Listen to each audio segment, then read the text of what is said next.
Hola, muy buenos días a todos. Estamos en su programa Pregúntele a su médico, que se transmite a través de Recomienda la Expresión en el 95.3 de FM y a través de redes sociales en Minamédica. Una disculpa por la tardanza. Tenemos por ahí un incendio en el pantano y eso dejó a nuestro invitado un poquito atrasado. Pero ya estamos aquí. Vamos a hablar de un tema que sigue siendo muy controversial, un tema muy complicado. Vamos a hablar acerca de las enfermedades de transmisión sexual. ¿Cuál es la magnitud en México de este problema? De acuerdo a estudios de salud pública, se estima que cada año ocurren aproximadamente 7 millones de nuevos casos de infecciones de transmisión sexual que son curables, como clamidia, gonorrea, sífilis, tricomoniasis en el país. Los estados con mayor número de casos, Veracruz. Desafortunadamente, seguimos siendo de los primeros lugares, VIH e infecciones de transmisión sexual, Veracruz, el Estado de México y Tamaulipas. Y para eso, pues está con nosotros un experto en el tema. Está con nosotros el doctor Luis Gómez García, él es infectólogo pediatra. Bienvenido. Muchas gracias por la invitación. Disculpa por la tardanza. Un placer estar con ustedes. Nuestro buen amigo Marco Antonio León Hernández en la parte emocional. Hola, ¿qué tal? Buenas noches, saludos. Y nuestro buen amigo anfitrión de este programa, el doctor Sergio Arnulfo Ávila Toledo. ¿Qué tal? Muy buenos días para los que nos siguen a través de Radio Mina de la Expresión en el 95.3 y en redes sociales a través de Minamédica. Gracias por estar con nosotros. Pues vamos a empezar. ¿Qué son realmente las infecciones o las enfermedades de transmisión sexual y cuáles son las más frecuentes en la actualidad? Okay. Bueno, me gustaría antes hacer un paréntesis sobre justo la diferencia entre una infección y una enfermedad, que es algo que pues viene mucho al caso, dado que todas estas son causadas por un microorganismo que entra al cuerpo. Cuando este microorganismo, algunos son virus, algunos son bacterias, algunos son incluso parásitos u hongos, entran al cuerpo, pero no dan manifestaciones clínicas, es decir, no hay un grano, una secreción, algún parásito visible en el área genital, etcétera. O sea, cuando no son sintomáticas, se llaman infecciones. O sea, el microorganismo únicamente entró y se quedó ahí y se está probablemente replicando, pero hasta que dé síntomas es que se llaman enfermedades de transmisión sexual. Y como bien su nombre lo dice, son aquellas que se transmiten por el contacto íntimo, el contacto piel con piel, genital con genital o otras partes del cuerpo con los genitales, en este sentido. ¿Cuáles son las más frecuentes en la actualidad? Ok. Depende de las prácticas sexuales, pero a grosso modo, y de las poblaciones también, pero a grosso modo, la sífilis es de las más frecuentes desde tiempos antiguos, ¿no? Incluso había sitios específicos en la antigüedad, en algunas regiones de Europa, donde se dejaban a las personas con sífilis aisladas de la sociedad en algún momento. Dentro de las más frecuentes también la clamidia.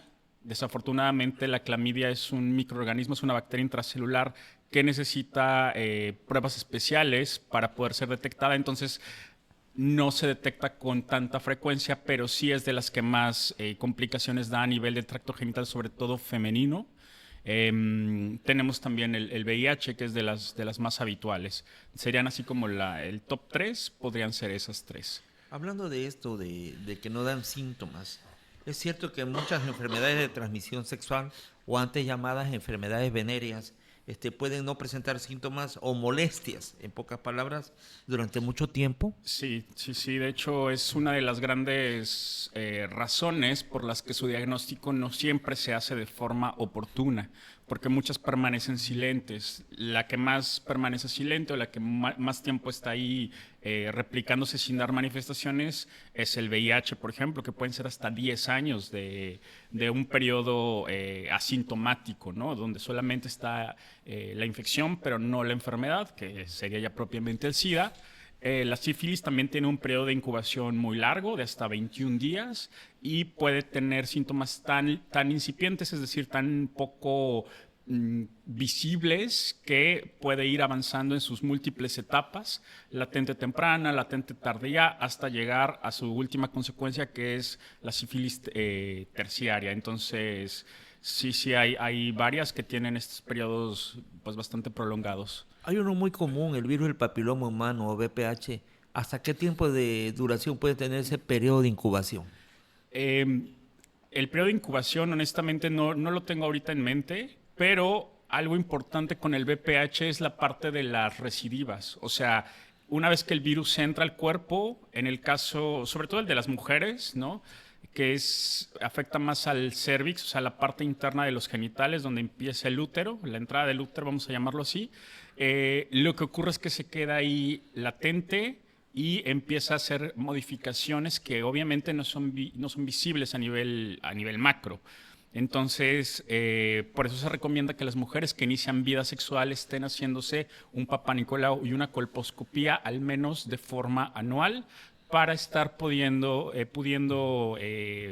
monitorizar esos cambios que hace el virus del papiloma humano.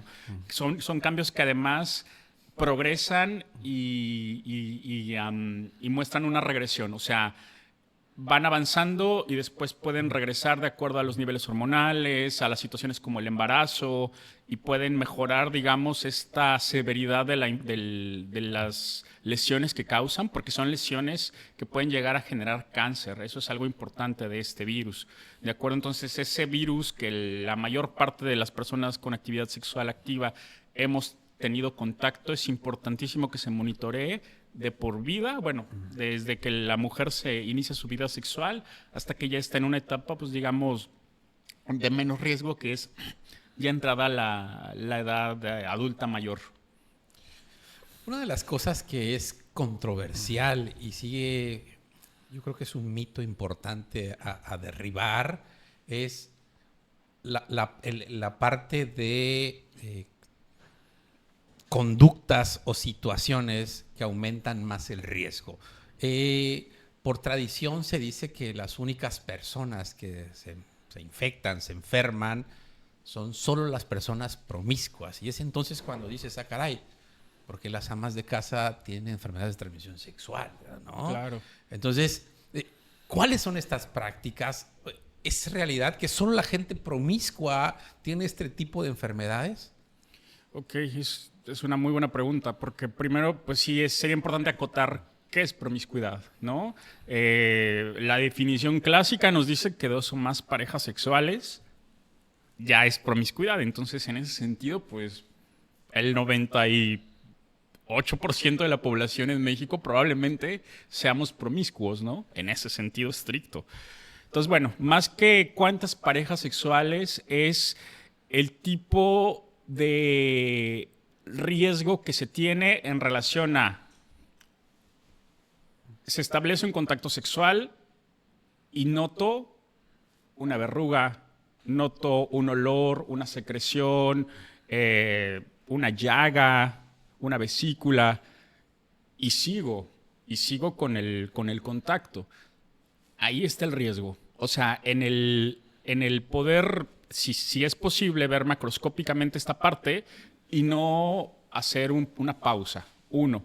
2, no, o sea, gente que no se testea habitualmente, que no tiene al menos la buena práctica de una vez al año ir y hacerse un panel de infecciones de transmisión sexual para conocer su estatus de VIH y del resto de las infecciones.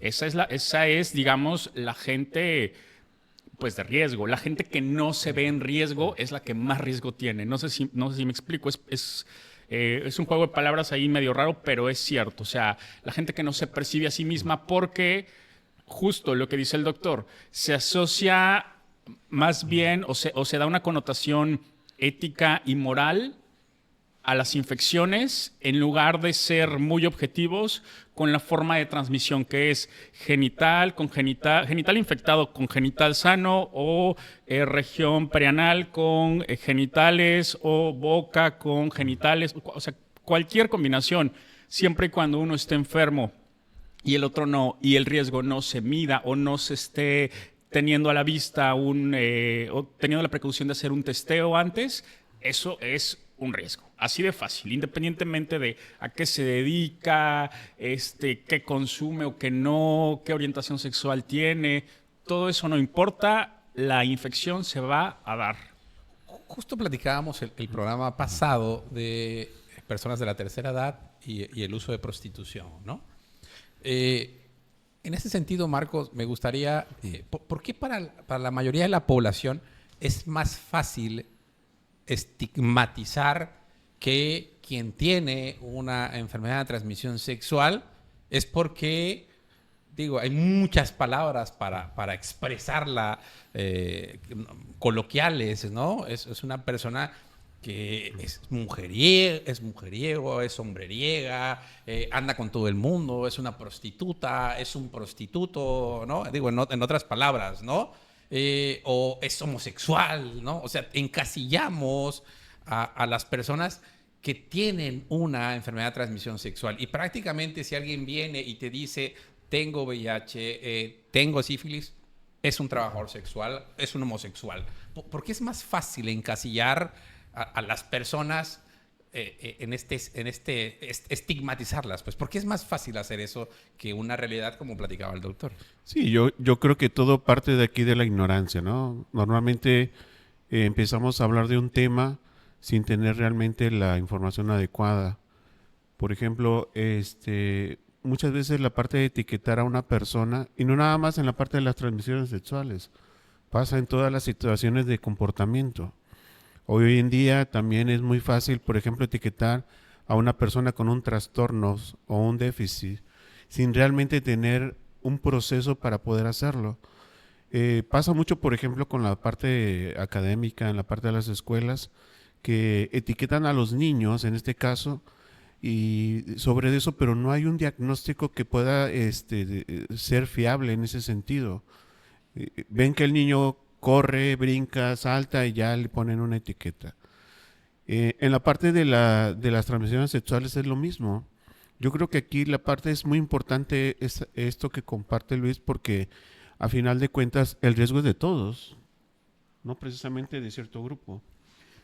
Y eso nos lleva precisamente a abrir un poquito el panorama de que la parte de las transmisiones sexuales, pues todos estamos en riesgo. Más sin embargo, pues no se hace este tipo de exámenes que él comparte. Normalmente las mujeres son las que siempre están más estrictas en este cuidado, pero los hombres no.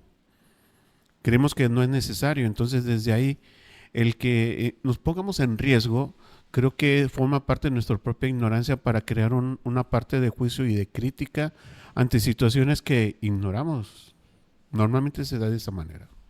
Ahora bien, adelante. Perdón, y quisiera nada más acotar, o sea, este es un fenómeno que se retroalimenta, es decir, la gente que no se ve en riesgo o que tiene medianamente medido el riesgo, pero evidentemente por el estigma no se testea, porque si voy y me testeo, pues ¿qué va a pensar el doctor, la enfermera, que me va a hacer la prueba, que soy un qué, que soy... Entonces, no se testea, no mide su riesgo y tiene comportamientos de riesgo, pero de forma, ¿cómo decirlo? O sea, en lo oscurito, digamos, sin que nadie se entere. Y en lo oscurito, pues no hay condones, no hay lubricantes, pues seguramente no se leyó, o sea, o no fue a pedir información, un folleto, algo, lo mínimo esencial para poderse cuidar, ¿me explico? O sea, todo esto se retroalimenta el estigma con el mayor riesgo de hacerlo en la clandestinidad, era la palabra que estaba buscando, ¿no? Entonces, todo esto es un ciclo que se retroalimenta por el no tener esta apertura a hablar y a ver naturalmente que estas infecciones o estas enfermedades son, pues, una más de muchas que existen y es un tema de salud natural, como irse a tomar la presión al centro de salud. Sí, pero bueno, también ahí entrarían otros factores de la parte de la vergüenza, ¿no? Claro, total. O sea, la parte de la vergüenza y la crítica ante situaciones que nos van a etiquetar y que muchas veces nos pueden hasta estar señalando en ciertas situaciones no sanas sociales. Entonces, normalmente por eso no se hace. Sí, de acuerdo, pero solo señaló el fenómeno en el que esto es desfavorable para mitigar o cortar la transmisión. Al contrario, es un círculo que se retroalimenta y que continúa y que tenemos las estadísticas que tenemos justo por eso. Sí, y también viene siendo un factor, como en todas las situaciones, en la parte del miedo, ¿no? El miedo a sentirnos expuestos, excluidos. Ajá, nos lleva precisamente a no hacernos cargo de lo que tenemos que hacer. Sí. Muy bien. Los adolescentes. Vamos a tratar ahora con los adolescentes. ¿Están comenzando su vida sexual con suficiente información para prevenir estas infecciones? No, definitivamente no. Somos de los pocos países en los que todavía no se ha logrado. De los pocos países me refiero de los... lo voy a entrecomillar porque ya somos para muchos un país desarrollado. Sin embargo, a nivel cultural y educativo, no logramos instalar todavía un sistema educativo real de educación sexual y reproductiva que nos permita integrar esto que le llaman en algunos grupos perspectiva de género, que tiene que ver con esta parte de ser más abiertos y naturales con la educación sexual, no solamente desde la parte biológica, desde la parte de ejemplo, el treponema pallidum y causa la sífilis y se ve así y se trata así. No, sino ir más allá. O sea, desde la parte... Porque, a ver, un comportamiento... Bueno, el psicólogo nos lo podrá aclarar mejor, pero un comportamiento está impulsado por una emoción, no por la razón, la mayor parte de las veces. Entonces, eso es lo que muchas veces no se trabaja en nuestro sistema educativo, ¿no? O sea, si los comportamientos estuvieran impulsados por la razón, o sea... este mundo sería maravilloso, ¿no? Cuántas cosas no está... Porque sabemos lo que tenemos que hacer, porque nos lo ponen en todos lados, en los espectaculares, en la tele, etcétera. Pero, ¿qué pasa cuando hay situaciones como la adolescencia donde hay cambios hormonales, hay situaciones psicosociales de poco entendimiento, a lo mejor muchos de ellos están encontrando su orientación sexual o su identidad de género, y entonces hay muchísimo movimiento interno en la parte emocional que no siempre les permiten tomar las mejores decisiones. Si a eso le sumamos que muchas veces sus instructores o sus guías están en redes sociales, mayormente en un celular o con sus amiguitos pares que no siempre tienen tampoco la mejor información, pues ellos son un grupo bastante vulnerable en cuanto a todas las infecciones de transmisión sexual. Ya ni se diga pues el otro tema que son los embarazos adolescentes. Fíjate que me llamó mucho la atención revisando las estadísticas de Ensanud. Y la última estadística dice que 66.9% de los adolescentes entre 15 y 19 años utilizaron preservativo en su primera relación sexual. Se me hace alto. Sí. Se me hace alto. O sea, digo, es poquito, debería ser arriba del 90%, pero 66.9% se me hace un poquito alto. Pero bueno, de estos, el 82.3% de los hombres adolescentes lo utilizaron, preservativo. Pero aquí viene lo lamentable, 63.8% de las mujeres.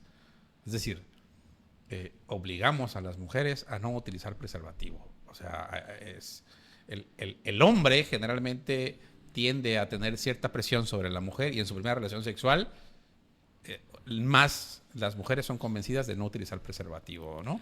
Sí. Parte del desequilibrio de esta equidad de género que debería existir, en el que la mujer poco puede decidir sobre esa primera actividad sexual. Y en eso me gusta mucho hacer el comentario de que pues yo soy un pediatra relativamente no tan mayor, pero tengo 16 años, 17 años en la pediatría y me ha tocado la evolución de los cursos de adolescentes, ¿no? Me tocó los primeros cursos que fui sobre salud sexual en adolescente era todo está prohibido, ¿no? Y tienes relaciones te va a dar SIDA, y tienes relaciones te va a dar sífilis, y tienes relaciones te va a dar gonorrea. Es intimidar al adolescente para que no tenga relaciones sexuales, ¿no?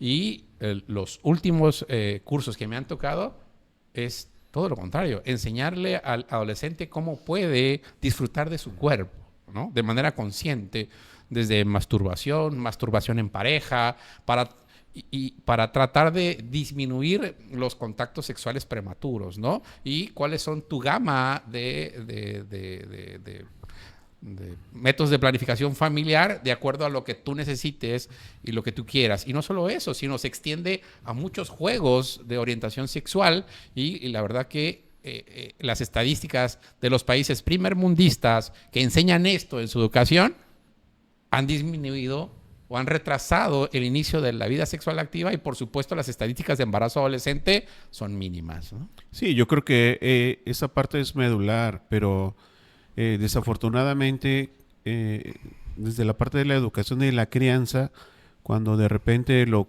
compartíamos la semana pasada, que están viendo una película y de repente hay escenas sensuales o sexuales, y cuál es la reacción que tiene el adulto hacia si hay un menor, ¿no? Como que es algo que no debes de ver, que es algo que no es sano, pero que más sin embargo desde ahí ya estás tú de una manera inconsciente también educando cómo debería de ser entonces la parte de las relaciones sexuales. Y de repente crecen y ahora cómo les explicas que lo primero que estabas negando, ahora quieres que ellos lo aprendan. ¿Cómo?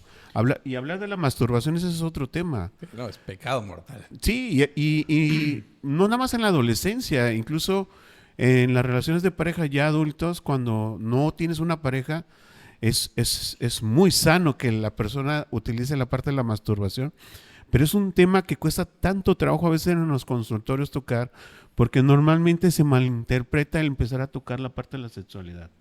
Entonces es algo necesario, pero que como se comparte con tanto miedo, por eso se crea mucha parte del tabú y el rechazo precisamente a eso.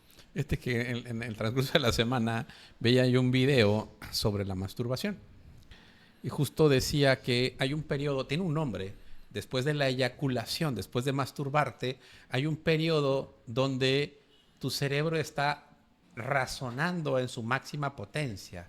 Entonces decía que ante una decisión que tienes que tomar y que te hace dudar, ¿no? Llámese como se llame, infidelidades, ventas, negocios, ¿no? Donde la adrenalina te dice que lo hagas. Lo que mencionabas ahorita es más el impulso, no es la razón, es más la emoción, ¿no? Decía que hay un periodo después de la masturbación donde tu cerebro está pensando en su totalidad. Y entonces, después de la masturbación dices, no, ¿por qué voy a engañar a mi pareja? ¿No? O sea... Si hay una conciencia. Ya baja el nivel hormonal o no, mejor voy a pensar, mejor este negocio, ¿no? Tiene un nombre específico, me llama mucho la atención. La realidad es que no lo busqué, lo guardé, por ahí lo tengo y lo voy a investigar qué es lo que se mueve que es tan real, pues, ¿no? Sí, yo creo que esa es la parte medular sobre de esto, ¿no, Luis? Y también, perdón, así como retomando rápido el tema de los adultos donde no se puede, o sea, donde se ve la reacción de, hijo, estamos viendo esto, qué vergüenza o qué incómodo. Ese mensaje que se está quedando en el adolescente es, cuando tengo un tema de embarazo o de infección, ¿con qué confianza voy a venir con mi papá o mi mamá a que me echen la mano? O sea, de alguna forma ese mensaje es, aquí no. O sea, aquí está prohibido y lo único que vas a encontrar va a ser represión y regaño si algo de esto ocurre. Entonces, eso también suma, ¿no?, a esta poco apoyo que encuentran los adolescentes, los jóvenes, para poder primero solucionar los temas de salud sexual que tienen y poder sentirse en un espacio cómodo. Y un poco también los sistemas de salud. Siento que muchos, no todos, hay espacios más sensibilizados, pero muchos siguen manejándose bajo este esquema represivo, negacionista. No, estamos hablando, por ejemplo, de la parte del adolescente, pero también la parte del adulto tiene muchas situaciones que están pendientes ahí. Entonces, mientras eso no se aclare, no se enfrente, pues ¿cómo se lo vas a poder compartir un adolescente o de dónde se lo vas a compartir? Claro. Es un proceso interno primero. Exacto. Para poder hacer un proceso con los hijos o con la comunidad. Así es. Muy bien. Ahora, ¿el uso de preservativo o condón realmente te protege contra todas las enfermedades de transmisión sexual? No. Digo, sí es una herramienta muy útil, muy eficaz. Tiene arriba del 95% de efectividad. Sin embargo, no todas. Las áreas que no cubre el condón son las que pueden estar expuestas. Si hay una úlcera, por ejemplo, en el caso de la sífilis, en los testículos, si tiene contacto con otra persona, esa área de piel está puede transmitir la infección. Lo mismo pasa con una verruga de BPH, que pueden estar en cualquier área del cuerpo, ¿no? Tanto genitales femeninos como masculinos o región perianal. Entonces, si no están cubiertos, pues se puede transmitir. Y en el caso de los ectoparásitos, particularmente, bueno, las famosas, el nombre coloquial, las ladillas, pues esos definitivamente tampoco los previene el condón, ¿no? Porque pues son unos piojos muy pequeños. Son unos piojos muy pequeños. El nombre genérico Tiros pubis, lo que genera es unos piojitos muy pequeñitos. Exactamente, en el vello púbico, en el área genital, que pueden migrar, ¿no? A veces hasta otros sitios del cuerpo, pero que evidentemente al no proteger el condón, pues también son susceptibles de transmitirse. Dice, nos saca de la duda del término, Andrés. Dice que se llama claridad de la tuerca posterior. El momento post-eyaculación, ¿no? Que da una concentración mucho mejor, ¿no? La iluminación. Para la toma de decisiones. Un abrazo, Andrés. Para tomar mejores decisiones. Muy bien. Claro. Una pregunta para ustedes. ¿Cuáles son las enfermedades de transmisión sexual que pueden afectar también a niños o adolescentes? ¿Y cómo ocurre este contagio? Va para los dos. Sí, ok. Bueno, la mayor parte de infecciones de transmisión sexual se pueden transmitir vía perinatal. VIH, principalmente por el canal de parto, aunque inútero también ocurre, pero el principal sitio es el canal de parto. VPH, o sea, virus del papiloma humano, gonorrea, sífilis, clamidia, la mayoría. Hepatitis B y C también se pueden transmitir a través de inútero. La gran mayoría, solo los ectoparásitos, ¿no? Y aquí hay una, por ejemplo, con BPH, ¿no? Es de las que no va a presentar sintomatología por muchos años, ¿sí? Y te va a dar una patología que se llama papilomatosis laringea juvenil. Sí. Es decir, va a haber problema en la laringe, en la garganta, ¿no? Exacto. Algunos años después. Claro, por las secreciones vaginales infectadas, el feto eventualmente cuando nace, pues traga cierta cantidad. Amniótico. Y entonces, si eso va con partículas del virus, justo como dice el doctor, se genera en la laringe, que es parte de la vía respiratoria, y eso conduce a múltiples obstrucciones por los condilomas, o sea, condilomas en la laringe de un recién nacido o de un niño pequeño. Una de las características, justo recordemos que en la laringe están las cuerdas bucales. Empiezan a tener voz ronca de la nada, ¿no? Una voz mucho más gruesa, de los primeros síntomas de que hay alguna afección por ahí y hay que sospecharla, ¿no? Y en adolescentes, pues, de transmisión sexual, pues todas, ¿no? Todas, igual que en el adulto, mientras tengan actividad sexual, ¿no? ¿Qué señales o síntomas deberían alertar a una persona para acudir con su médico? Bueno, pues principalmente cambios macroscópicos, verrugas, o sea, algún granito, ¿no? Chiquito, pequeño, que se ulcere, que saque un poquito de pus, cualquier situación de ese tipo, obviamente con un contacto sexual sin protección, es meritorio de una revisión. Secreción por la uretra o por la vagina que sea diferente a la habitual. Recordemos que las mujeres tienen una secreción natural, lubricación, que tiene un olor característico, pero si esta cambia en su olor, en su color o en su cantidad, es meritorio ante un contacto de riesgo que también vaya y se revise. Inflamación de los ganglios. Esto puede ir acompañado de inflamación de los ganglios regionales, de los ganglios inguinales. Y para la forma más fácil que podremos tener de detectarlo es incomodidad. A lo mejor al sentarse, al caminar o al doblar las piernas, se siente en las ingles, en el área de las ingles está inflamación. Entonces, ante esos hallazgos, o si no hay ningún hallazgo, pero hubo un contacto de riesgo, siempre vale la pena ir a una consulta para medir qué tanto estamos en riesgo y que el médico pueda indicar las pruebas de detección oportunas. Desafortunadamente, los varones prácticamente todos nos conocemos los genitales, ¿no? Pero las mujeres no. Las mujeres no conocen sus genitales, la gran mayoría, ¿sí? No ubican la anatomía, ¿no? Entonces, parte de lo que decía hace rato en los cursos es primero una autoexploración y un autoconocimiento de la vagina, ¿no? Invitan a las mujeres a que se vean frente a un espejo, que conozcan su vagina, que conozcan cuál es la normalidad, para que puedan distinguir la normalidad. Entonces, una mujer que nunca se ha visto la vagina, ¿cómo va a detectar una coloración anormal, por ejemplo, ¿no? O si no abre la cavidad, ¿cómo puede detectar? Al menos que se toque y vea algún gránulo, alguna lesión o un mal olor, es que se va a dar cuenta. Pero hay lesiones que son indoloras, por ejemplo, ¿no? Sí. Hay lesiones, es decir, que no duelen y tampoco son tan sensibles. Entonces, no hay manera de darse cuenta si no se revisan los genitales. Entonces, las mujeres tendrían que conocer sus genitales también. Sí, de acuerdo. Sí, yo creo que es un tema sumamente complicado, ¿no? Porque hablábamos, por ejemplo, del miedo al cuerpo y de la manera en cómo también nos lo explican, que hay ciertas ideologías que se tendrían que cambiar precisamente porque hacer ciertas actitudes, tocarme en ciertas partes, muchas veces hay mucho tabú en ese sentido. Entonces, la parte de la culpa aparece y aparte de la vergüenza, entonces yo creo que ahí tampoco abona mucho para que esto pueda tener un buen fin, ¿no? Muy bien, el aspecto emocional, vamos a eso.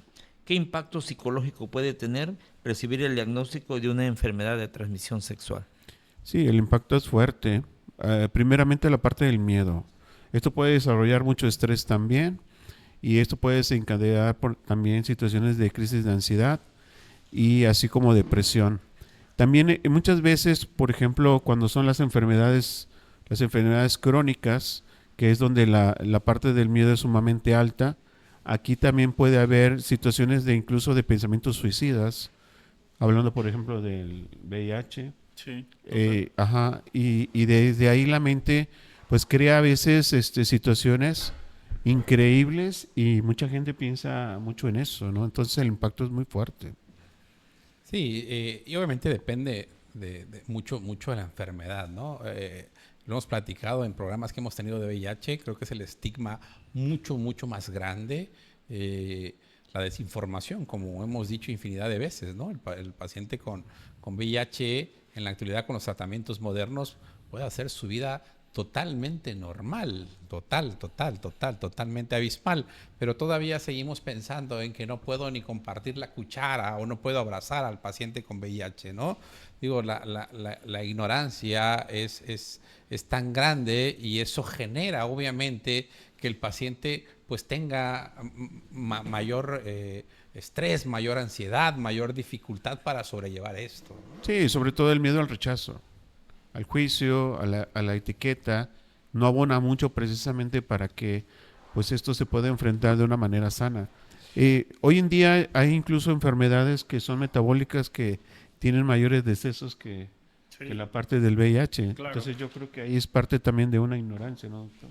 Total.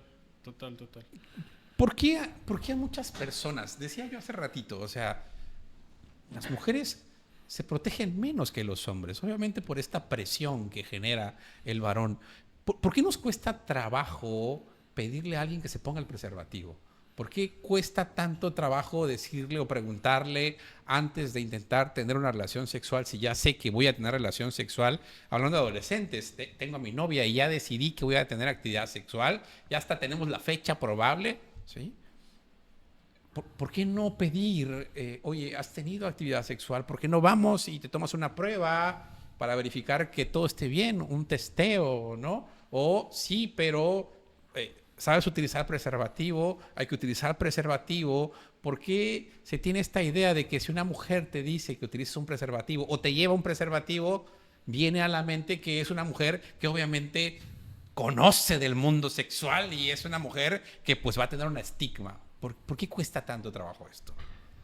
Sí, es justo eso. O sea, desafortunadamente nuestro sistema machista, ¿no?, mexicano, un poco es esta parte de la mujer tradicional, ¿no? La mujer que socialmente es aceptable es una mujer sumisa, es una mujer que sigue indicaciones, es una mujer que se doblega ante las peticiones del hombre y es una mujer que no disfruta de su cuerpo.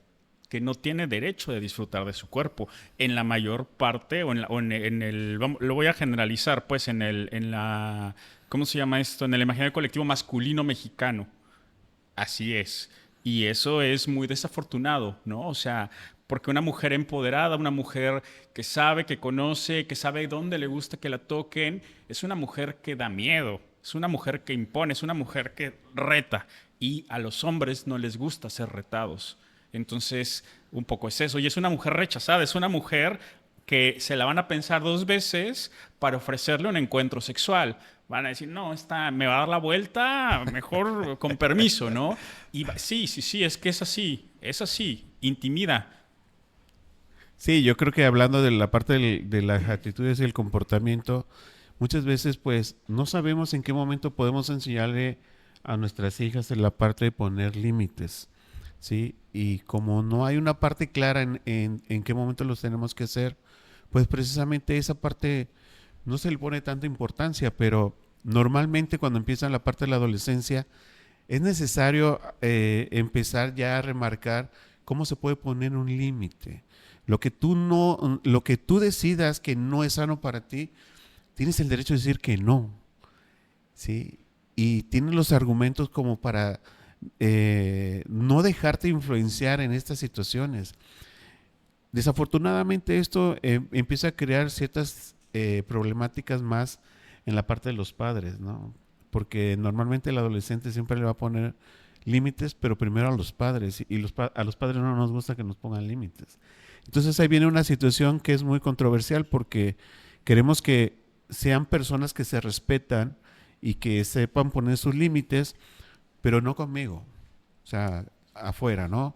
Entonces desde ahí yo creo que ya viene una percepción totalmente desvirtuada y parte de este tema de que la mujer cede ante la presión masculina es precisamente por la falta de respeto en base a sus propios límites. Hemos platicado en infinidad de veces ese tema, ¿no? O sea, el que mi hija, el que mi hijo me ponga límites a mí, más allá de enojarme, debería hacerme sentir orgulloso de que estoy llevando una crianza adecuada, porque si yo, que soy su parte amorosa, puede poner límites, a la gente que no es su referente amoroso, por supuesto que se los va a poner, claro, ¿no? Claro. Entonces, es muy importante esto, ¿no? O sea, y tengo que respetar el que me ponga límites, el que me excedo en peticiones, en alzar la voz, en lo que sea, pues, ¿no? O sea, que diga, ¿sabe qué, papá? Me molesta cuando vienes y empiezas a exigir, a gritar sin preguntarme. Ah, caray, o sea, qué bueno, qué gustoso que mi hija o mi hijo se defienda de esa manera, porque pues, lo va a hacer con todo el mundo. Sí, no, y sobre todo porque a final de cuentas el padre se tiene que saber sostener en base por la parte de lo que expresa el adolescente. Y normalmente los padres nos enganchamos y eso nos hace ponernos al nivel del adolescente. O sea, se pierde la parte de la autoridad. Entonces, desde ese punto de vista, pues no es funcional. Y por eso, pues empiezan a haber este tipo de situaciones, hablando de la parte sexual, donde la parte del estar presionando a una persona termina por ceder. Donde tendría que ser en el momento como una alarma, ¿para qué? Para hacerte a un lado, ¿no? Claro. En ese sentido nos manda Carolina Meléndez, nuestra experta en crianza, dice, como padres y madres, no solo tenemos la oportunidad de hablar de sexualidad, tenemos la responsabilidad de hacerlo, porque es parte del derecho de nuestras infancias y adolescentes a estar informados y protegidos. No se trata de hacerlo perfecto, ni saberlo todo. Se trata de estar disponibles, escuchar y acompañar. Justo en ese sentido, ¿qué tan importante es la educación sexual desde la infancia? ¿Y desde qué edad creen que sería, o cree, doctor, que sería la ideal justo para prevenir cosas como estas? Yo creo que la educación sexual comienza desde muy temprana edad. Digo, somos seres sexuados desde que nacemos, ¿no?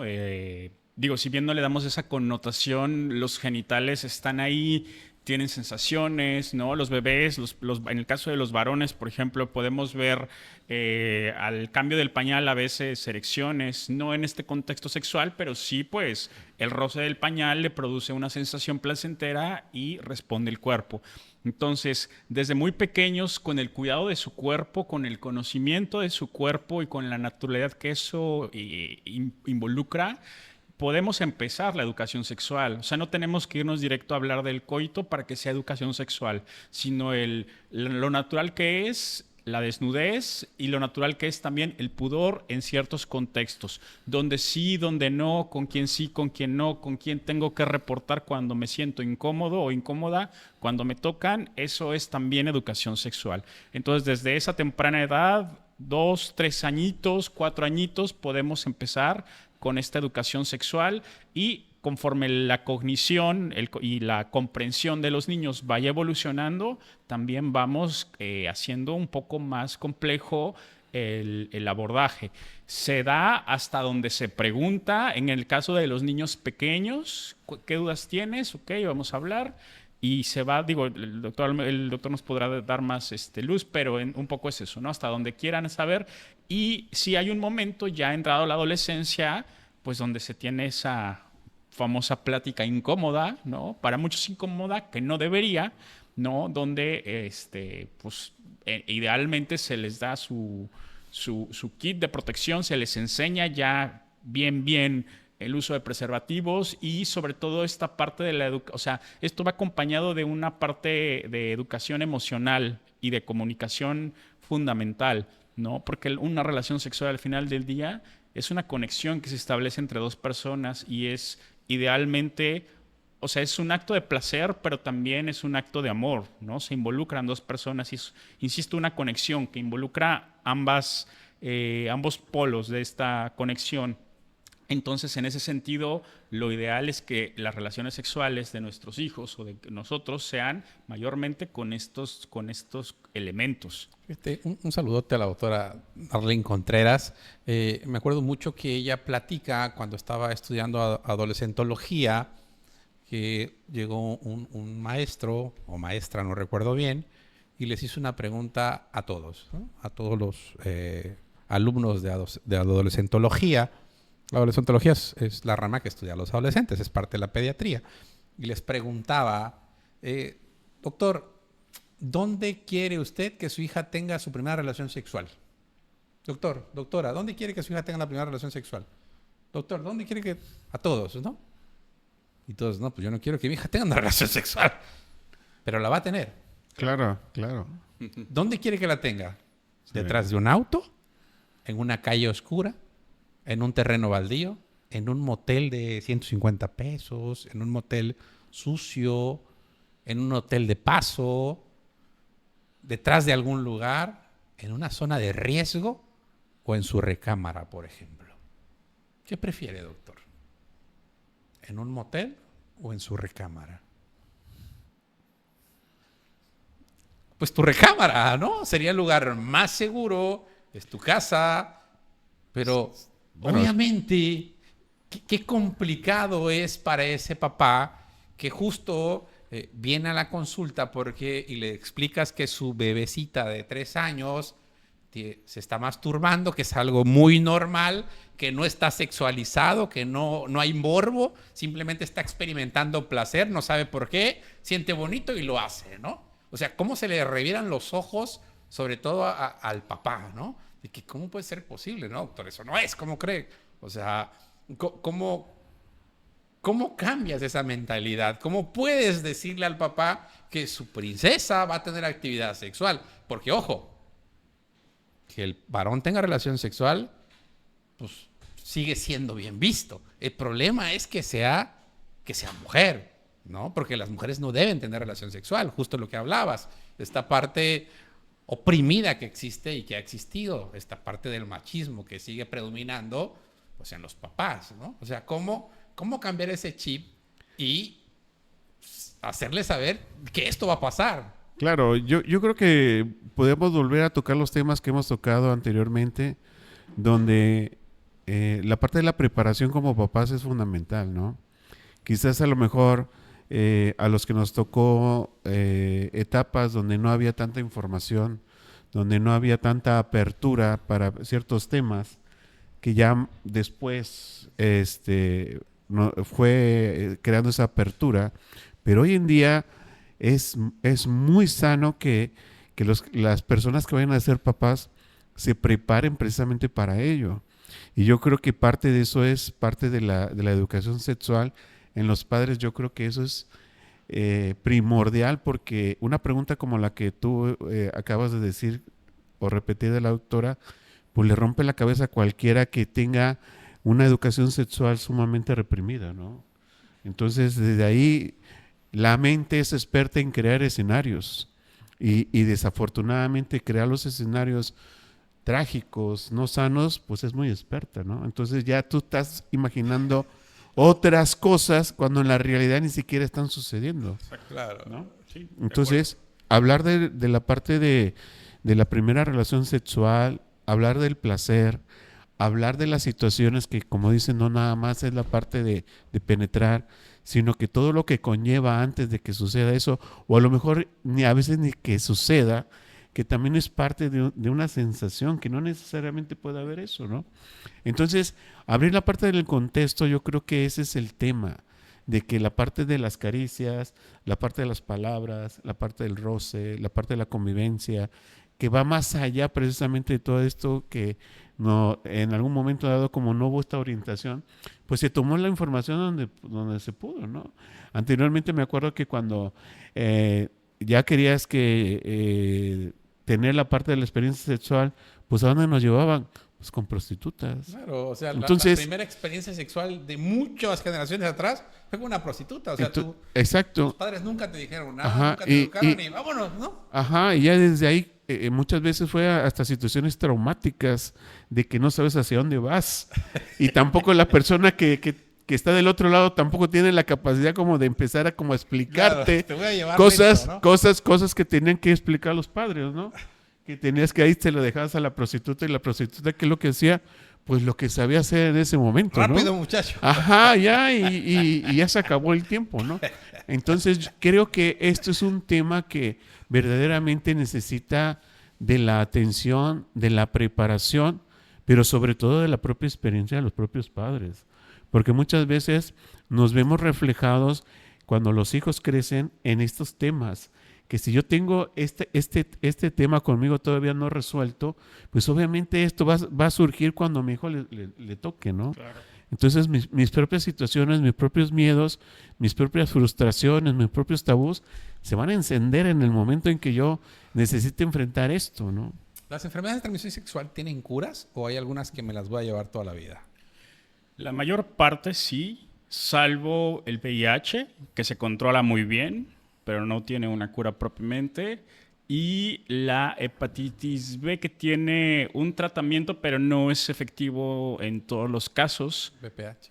El BPH también vivimos con él toda la vida, y fuera de eso, todas se curan. El resto se curan. Redes sociales, infodemia, información excesiva en redes sociales. ¿Qué rol juegan en esto? Depende de quién venga, ¿no? Y a veces es muy desafortunado que pues ya todo el mundo opina y lo peor es que todo el mundo le hace caso a TikTok, ¿no? O sea, lo vi en un video de TikTok y entonces es cierto, particularmente los adolescentes. Entonces hay que tener mucho cuidado porque muchas personas que parece que saben, por lo menos desde detrás de la pantalla, no necesariamente pues tienen la mejor perspectiva, ¿no? Opinan incluso sobre temas muy delicados como esta parte de las emociones también, que va muy ligado a la primera relación sexual, a la parte de qué tomarte, ¿no? Por ejemplo, para prevenir, porque ciertamente hay algunos tratamientos que previenen pre o post relación de riesgo, algunas infecciones, ¿no? Llamámosle PrEP o PEP, y hay otra estrategia que se llama Doxy-PEP, que es para prevenir clamidia, gonorrea y sífilis. Pero pues hay que ver de quién viene. Idealmente, lo mejor siempre es consultar a un especialista cara a cara. Fíjate que decíamos hace ratito que la emoción le va a ganar la razón siempre. ¿Qué debe hacer esta persona que pues le ganó la emoción y ya tuvo su actividad sexual? Viene el remordimiento de conciencia y se da cuenta que lo que acaba de hacer es de muy alto riesgo. ¿A dónde debe dirigirse? ¿qué es lo que tiene que hacer? Lo primero es dirigirse con un profesional de la salud de su confianza. No necesariamente tiene que ser primero el médico. Justo esta parte de la emoción puede nublar un poco la toma de decisiones. Entonces, si tiene a lo mejor algún terapeuta de confianza o una enfermera o alguien que sea realmente su soporte, ir con ella, él y buscar orientación. Definitivamente en algún momento tiene que ir con el médico para que él decida en qué momento hacer las pruebas, porque ojo, el testeo de las ITS no se puede hacer inmediatamente después del contacto de riesgo. Necesitamos validar cuáles son las probabilidades de tener A, B o C ITS y con base en eso pedir los estudios, pero hay que esperar determinado número de días, pero sí, lo ideal es consultar pues, lo antes posible para ir haciendo un plan de acción, de diagnóstico y en su caso de tratamiento. Nos dice Verónica, saludos. Lamentablemente en ocasiones los padres descuidan la etapa de adolescencia creyendo que ya son casi adultos y que por sí solos aprenderán. Sumando que los jóvenes en esta etapa es cuando más difícil tienen para comunicarse y sentirse comprendidos, pues se evita este tema. Y bueno, las consecuencias ya las sabemos. Creo que como padres debemos enfrentar estos temas y buscar estrategias para que ellos nos tengan la confianza de preguntar y no se malinformen con sus mismos amigos que han experimentado, pero no con información correcta. Como padres debemos formar su círculo seguro de información y pienso que a lo mejor pláticas sobre sexualidad, no solo en las escuelas, donde si el padre no se siente capaz de informar, puede llevarlos a este tipo de prácticas. Carolina Meléndez nuevamente nos recomienda un libro para padres y madres para leer en conjuntos con tus hijos e hijas. Tu cuerpo es tuyo, de Lucía Serrano, lenguaje sencillo para explicar partes privadas, límites y autocuidado. Prevención, se llaman vulva, se llama pene, de Ana Salvia. Nombra correctamente el cuerpo desde pequeños y pequeñas sin tabús. Bueno, pues ahí la experta nos indica algunos libros. Ojalá algunos de los papás que nos están viendo, están interesados en esto, pues consigan estos libros que realmente son muy económicos. Pues algo para cerrar, Luis.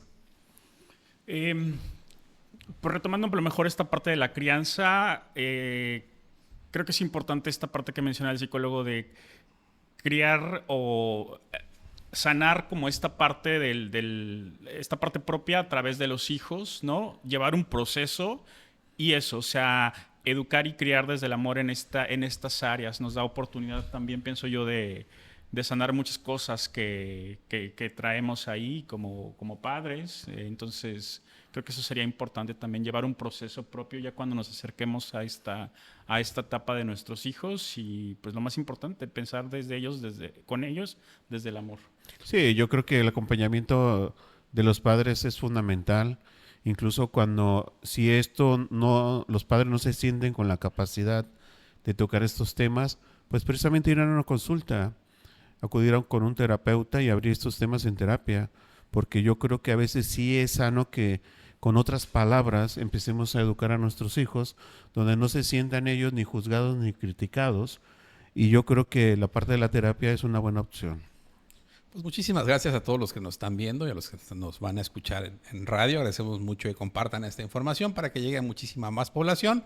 Recordemos que una población informada es una población muchísimo más sana. El tiempo se nos viene encima. Nos vemos la próxima semana. Muchísimas gracias. Hasta la próxima.